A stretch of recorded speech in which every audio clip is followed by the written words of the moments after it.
What's up, Geeks and Gamers? It's Jeremy coming to you with another video, and today we are talking about Loki because it's being reported that Loki is losing a massive amount of viewers. Now, these numbers are really hard to gauge because when you're dealing with streaming numbers, and I don't think Disney's ever going to give the true accurate numbers, there's a lot of speculation within this, but then when you see some of the things going on surrounding the show and some of the social media reactions, it does seem like that there is a potential that viewership is declining pretty quickly, but again, we don't know that for sure. On the surface, this should be a very, very popular and successful show if done right, because Tom Hiddleston as Loki is a home run. It's a grand slam, and he does a great job in the role. Even if the writing is questionable, and even if there are some weird things going on with the stupid comments that the director said, you still have Tom Hiddleston in the role, and that should be enough to bring attention to the show, which it seems that's happened in the first episode.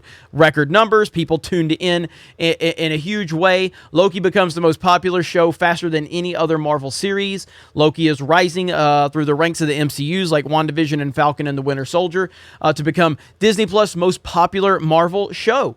And that doesn't surprise anyone because, again, Tom Hiddleston in this role is great. But now we move over to episode 3, and it says Loki viewership numbers reportedly tumbled over 160,000 between episodes 1 and 3.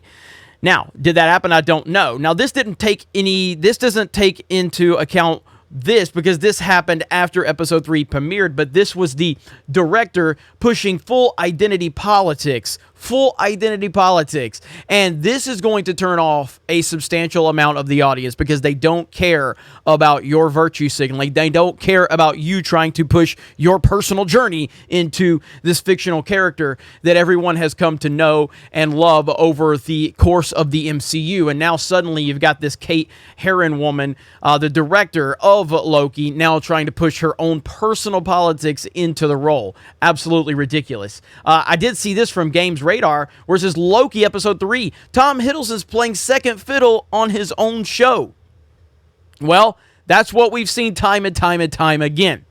It's the bait and switch. It's what we're worrying about with He-Man. It's what we've seen with The Witcher. It's what we've seen with so many other films and TV series of late, because they want to bring you in. They want to use the male character to try to draw people in, and then once they've established that they have that audience, then all of a sudden the bait and switch happens. It's what they do.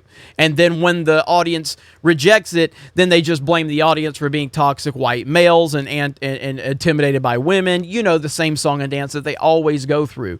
But I don't know how, this is all going to play out. I really don't know. It's interesting.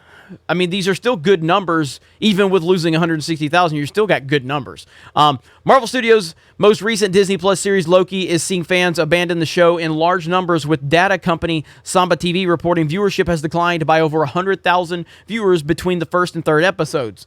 Samba TV reported back on June 10th that the first episode of Loki was watched by 890,000 households on the day of its release.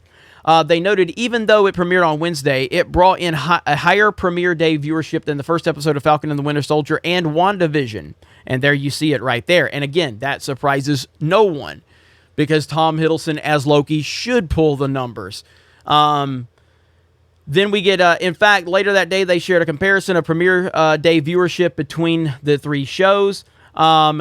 And it says, as you can see below, Falcon and the Winter Soldier, according to their data, was viewed by 759,000 households, while WandaVision was viewed by 655,000 households. And then it says, while the first episode of Loki was viewed by 890,000 households during its premiere, Samba TV recently released numbers for the show's third episode, noting that it was only viewed by 727,000 households. And there you go right there. Now, I don't know what that is. That's an 18% decline from the first episode and a total decline of 163,000 households. Not only is Samba TV showing a decline in viewership for Loki, but as YouTuber Heel vs. Babyface points out, the series is also seeing a decline on Google Trends, and Az has a fantastic video on that. Please go check that out. Subscribe to Heel vs. Babyface, my Friday Night Tights brother, Az, who has recently been banned from Twitter. But you can go follow him over on his Instagram that he's trying to build up. So please go do that. I'll leave a link below to his Instagram page and his YouTube channel. Az is awesome. And he's got a great take on this. He states it on Google Trends. The first episode's pretty high. Second episode even stayed relatively high. And the projection on the third episode is that the show has just fallen off a cliff in interest. And as you can see right there, there's Loki. And it just, boom, just crashes and burns. Now, again, why is all this happening? I think that there's a lot of different factors that go into it, but I think people are just really tired of the nonsense. People tuned in because of Tom Hiddleston, and he will keep your audience in there. Even with the bad, writing, he's still giving a really solid performance because he's great in the role. But as they're starting to see that the bait and switch is happening, you're starting to see the audience reject it. Now, again, we're going to see how this all plays out. I have only watched the first episode of Loki. Didn't want to watch any more. Didn't look interesting to me. And I like him in the role, but I knew what direction they were going in. And then, of course, with these comments right here, why in the world would I continue watching this show as a viewer? Why? I will not watch this show when the director is preaching to me, just so she can then call me names when I reject her garbage, agenda-driven storytelling, because that's exactly what they do. That's the Lucasfilm model. That's the Disney model. Now it's going to be the MCU model. As they push nonsense, as they push their social justice warrior tactics, as soon as you reject it as an audience member, they will attack you, because there's no way that they can be bad at what they're doing. There's no way they can be criticized. You can't criticize them for anything at all. They are above criticism from lowly peasants like me and you, the fans. That's how they view us, as lowly peasants, and we are not allowed to have an opinion unless our opinion is to praise them and just consume the product. Don't question, just consume and wait for the next product. Just like Red Letter Media said, you can't question it. You can't criticize it. That's where we are with it. So again, have you been watching Loki? If you have, let me know. I have not, and I'm probably going to get back to watching Superman and Lois, because after the first few episodes, I loved Superman and Lois, and I hear it's just continuing to go in a good direction. And that's not to say that I will not, I will not buy in completely, because it is Hollywood, it is the CW, so I'm pretty sure that they're going to pull something at some point.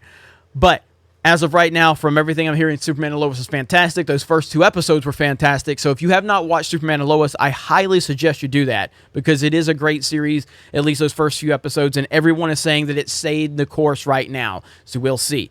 If you guys are new here, please subscribe to the channel. Please go and support us over on geeksandgamers.com, our website. You can sign up for free, 100% free. You can jump over in the forums, have whatever discussions you want. And for $10 a month, you can become a premium member, which helps us significantly continue to build everything we are doing at Geeks and Gamers. I appreciate all of you, appreciate your support. It's been an amazing year for us, and we're just continuing to grind, continuing to grow, and the only way we're able to do that is because of all of you. So thank you from the bottom of my heart. Have a great day, and we will talk to you later.